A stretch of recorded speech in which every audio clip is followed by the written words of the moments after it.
কমলা, এই যে বিধির বিধান অনুযায়ী তোকে যেতে হবে, কিন্তু আমি তো চেয়েছিলাম তোকে সুখী দেখতে। আমি ওই অপরালার কাছে আসি, দোয়া চাইছি তোর জন্য, তুই যেন চির সুখে থাকিস, আল্লাহ যদি তোকে সুখী করে। কমলা, কমলা,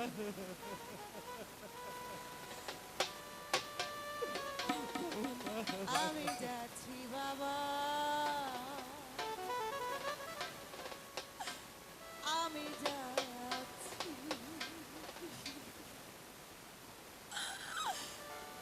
চোখ মাছ মুখ তোলো, স্নেহের বাঁধন খোলো, এবার তোমায় দিতে চাই যাবার অনুমতি।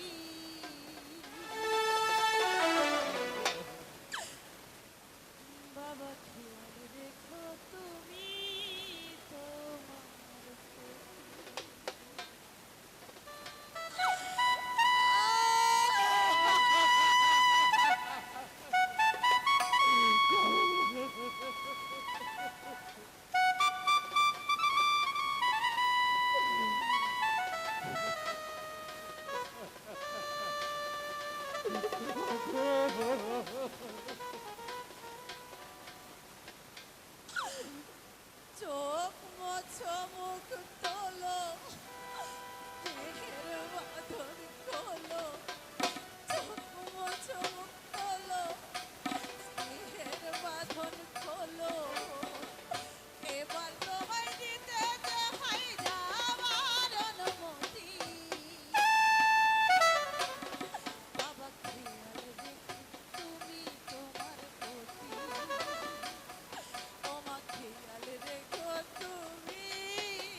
রেখো তুমি তোমার প্রতি বাবা খেয়াল রেখো তুমি তোমার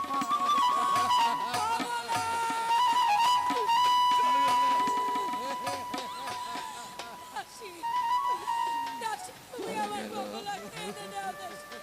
ওগো, ওগো, আমার কমলাকে তুমি এনে দাও। আমার কমলা ছাড়া আমি যে এই বাড়িতে থাকবো না গো।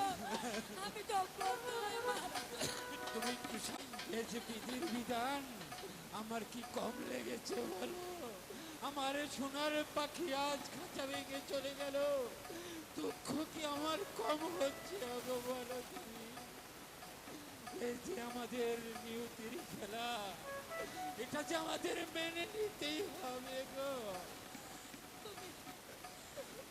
বাবা, তুমি বুঝবে না। একটি মায়ের নারী চিরধন তার বুক শূন্য করে চলে গেলে তার যে কতটা কষ্ট হয় তুমি বুঝবে। দাসী, দাসী, তুমি আমার কমলাকে এনে দাও দাসী। আর সম্ভব নয় গিনি, আর সম্ভব নয়। আমাদের কমলাকে আমি সুখী দেখতে চেয়েছিলাম, তাই ওর বড় কপাল ভালো, বড় করে গেছে। ওই উপরওয়ালার কাছে তুমি প্রার্থনা করো, দোয়া করো, সে যেন চির সুখী হয়, চির সুখী হয়। চলো এখন অন্ত করে চলে যাই, চলো।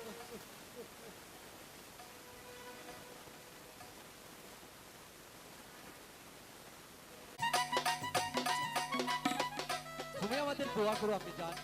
খুব সুখী হও। আমি তোমাদের জন্য আশীর্বাদ করছি।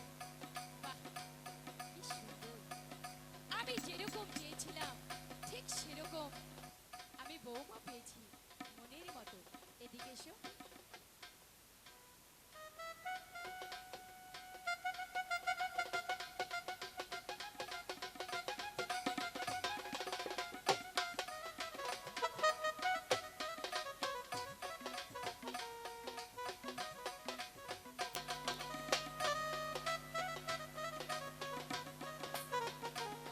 আজ থেকে এই সংসারে চাবি আমি তোমার হাতে তুলে দিলাম। মা, এত বড় বোঝা আমি কি বইতে পারবো মা? আমি মানুষ চিনি। যখন এই সংসারে বউ হয়ে এসেছিলাম, আমার শাশুড়ি আমার হাতে এই চাবির গোছা তুলে দিয়েছিল। আজ তুমি আমার একমাত্র সন্তানের ছেলের বউ, তাই তো এই চাবির গোছা শুধু তোমারই প্রাপ্য। আজ আমার এই সন্তানকে আমার হাতে তুলে দিলাম। আমার একমাত্র সন্তান, আমার খুব আদরের সন্তান। ওকে তুমি দেখে রেখো মা, ওরে যেন ওরে গায়ে কোনো কাটার আঁচড় না লাগে বাবা। ঠিক আছে। ও, আমি তো কথা বলতে বলতে ভুলেই গেছি। যাই হোক, মানে দুজনে কথা বলো, আমি আসছি, ঠিক আছে? ঠিক আছে আপনি যান।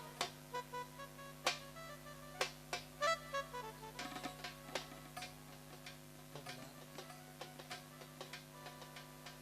বলুন স্বামী। আমি যে তোমাকে পেয়ে ধন্য হয়ে গেছি কমলা। সে আবার বলতে, আমি যে আপনাকে পেয়ে কি হয়েছে সে তো মুখ ফুটে বলতে পারছি না। তাই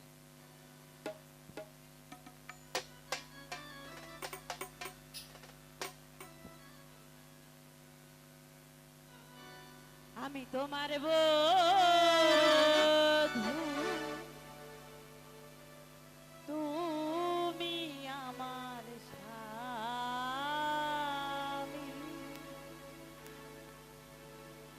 খোদার পরে তোমায় আমি বড় বলে যাই। সত্যি হ্যাঁ স্বামী, আমি তোমার বধূ, তুমি আমার স্বামী। খোদার পরে তোমায় আমি বড়।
এখন আমরা অন্তপুরে চলে যাই।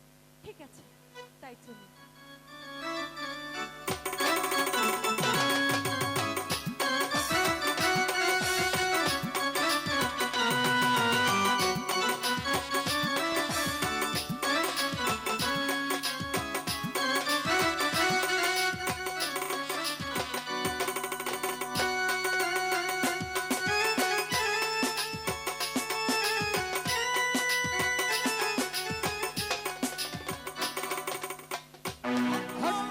ইল্লাল্লাহ ইল্লাল্লাহ ইল্লাল্লাহ।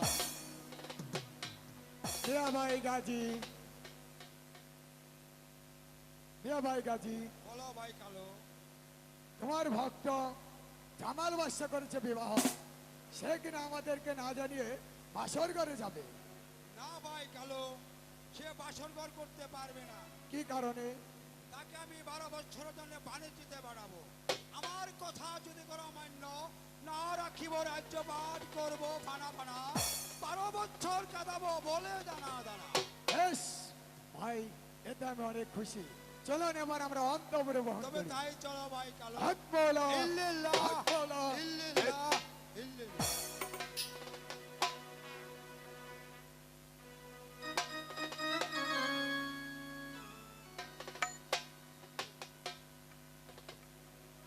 হায় দয়াময় পাক বড়ুয়ার দেদার, এতদিন ছিলাম আমি অবিবাহিত, আজ আমার শাড়ি হয়ে গেল।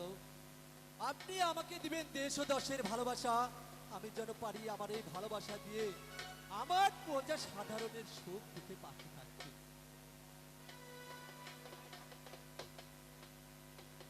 আমার যে বড্ড ক্লান্ত লাগছে, তাই আমি একটু বিশ্রাম করে নিই।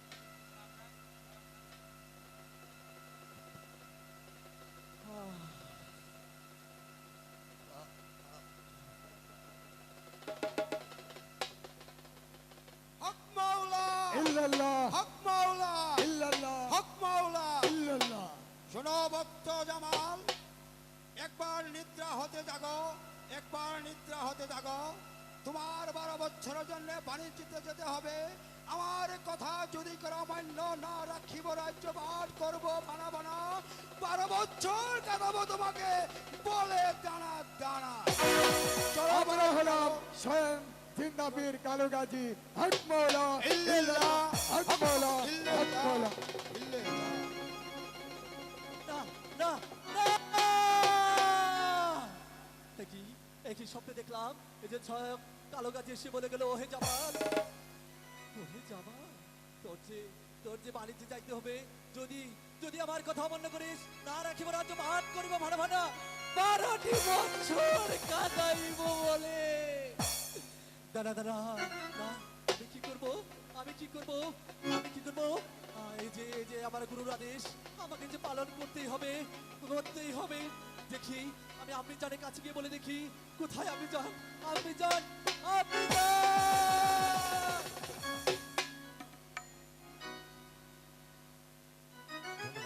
আবার একটু বিরক্ত করতে আসলাম। আমাদের রাজ্জাক ভাই যুব দলের সভাপতি, শ্রমিক দলের সভাপতি, রাজ্জাক মেম্বার, এই নায়িকার গানে সন্তুষ্ট হয়ে তাকে 100 টাকা চিরতরে অর্পণ করল। সেই সঙ্গে শ্রমিক দলের সেক্রেটারি রুবেল ভাই তাকে আরো 100 টাকা চিরতরে অর্পণ করল। ধন্যবাদ, ধন্যবাদ সকলকে। রানী,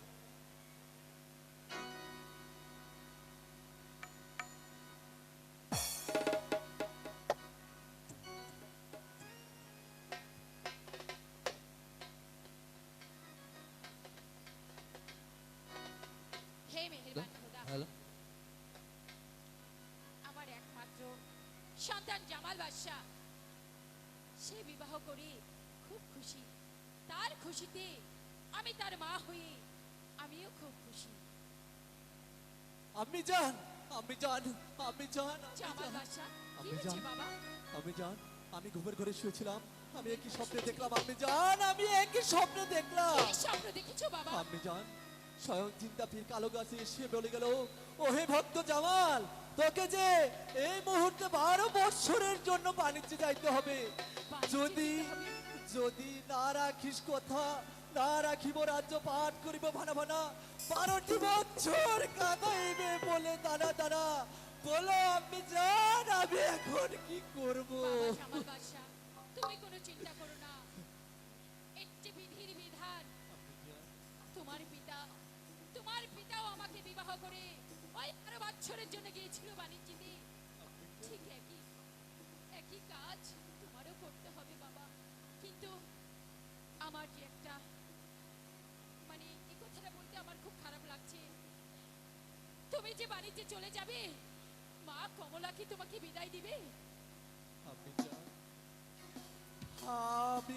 আমি কেমন করে তোমাকে ছেড়ে ওই দূর দেশে বাণিজ্যে এতদিন থাকবো? আমি জান, আপনি আমাকে হাসি মুখে বিদায় দিন। বাবা, আমি জান, আমি তোমাকে বিদায় দিতে পারি, কিন্তু তার আগে তুমি মা কমলার কাছ থেকে বিদায় আনবে, তারপরে আমি তোমাকে বিদায় দিব।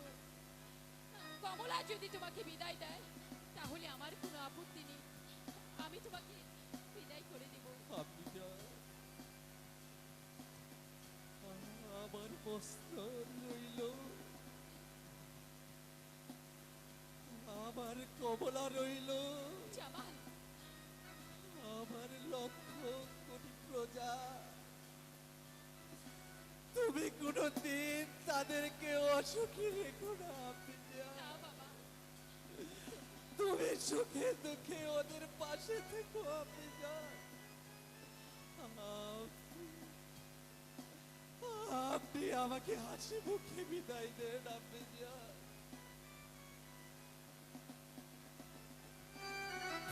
যাও যাও নীলমণি, তোমার কার্য হবে পথে। তোমাকে আমি সঁপে দিলাম ওই জিন্দা পীর কালু গাজীর হাতে। জামাল বাদশা, তুমি আমার একমাত্র সন্তান। আমি তোমাকে বিদায় দিয়ে কেমন করে এই গৃহে থাকবো বাবা? আপনি যান, যদি কখনো তোমার জামালের কথা মনে পড়ে, জামাল, তুমি এই মুক্তর মালায় তুমি আমাকে খুঁজে পাবে। আমি যান, জামাল, তুমি আমাকে খুঁজে পাবে। জামাল।